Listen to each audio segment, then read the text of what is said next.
अनेक भाऊ आहेत आपल्या बहिणीशी बोलत नाही. का बोलत नाही तू? कशावरनं? की बाबा काय जमीन वगैरे दिलं नाही. काय लागतं बहिणीला? बहीण मेल्यानंतर साडी घेऊन जाऊन उपयोग नाही होत. तिला नाही कळत भाऊ शेवटची साडी घेऊन आलाय आता.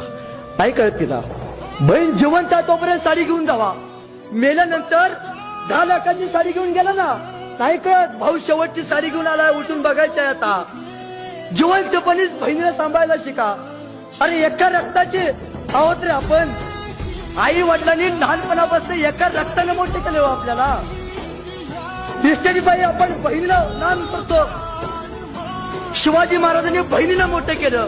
आपली जबाबदारी नाही का हो आपल्या बहिणीसाठी आपण शिवाजी राजा व्हावं. अनेक भाऊ आहेत आपल्या बहिणीशी बोलत नाही. का बोलत नाही तू? कशावरनं? की बाबा काय जमीन वगैरे दिलं नाही.